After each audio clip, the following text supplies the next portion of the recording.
Chapter 12.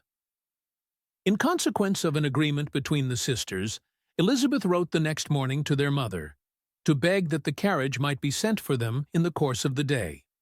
But Mrs. Bennet, who had calculated on her daughters remaining at Netherfield till the following Tuesday, which would exactly finish Jane's week, could not bring herself to receive them with pleasure before. Her answer, therefore, was not propitious, at least not to Elizabeth's wishes, for she was impatient to get home.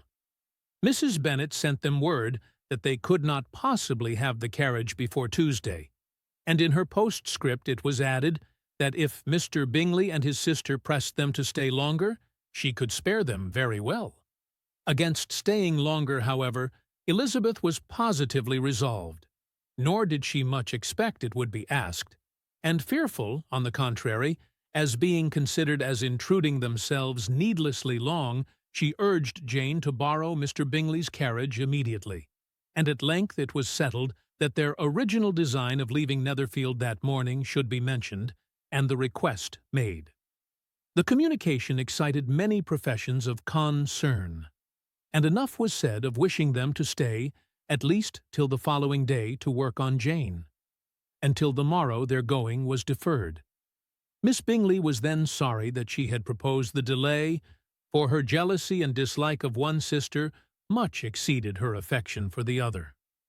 The master of the house heard with real sorrow that they were to go so soon, and repeatedly tried to persuade Miss Bennet that it would not be safe for her, that she was not enough recovered, but Jane was firm where she felt herself to be right. To Mr. Darcy it was welcome intelligence. Elizabeth had been at Netherfield long enough. She attracted him more than he liked, and Miss Bingley was uncivil to her, and more teasing than usual to himself. He wisely resolved to be particularly careful that no sign of admiration should now escape him, nothing that could elevate her with the hope of influencing his felicity. Sensible that if such an idea had been suggested, his behavior during the last day must have material weight in confirming or crushing it. Steady to his purpose, he scarcely spoke 10 words to her through the whole of Saturday, and though they were at one time left by themselves for half an hour, he adhered most conscientiously to his book, and would not even look at her. On Sunday, after morning service, the separation, so agreeable to almost all, took place. Miss Bingley's civility to Elizabeth increased at last very rapidly, as well as her affection for Jane, and when they parted, after assuring the latter of the pleasure it would always give her to see her either at Longbourn or Netherfield, and embracing her most tenderly, she even shook hands with the former. Elizabeth took leave of the whole party in the liveliest of spirits. They were not welcomed home very cordially by their mother. Mrs. Bennet wondered at their coming, and thought them very wrong to give so much trouble, and was sure Jane would have caught cold again. But their father, though very laconic in his expressions of pleasure, was really glad to see them. He had felt their importance in the family circle.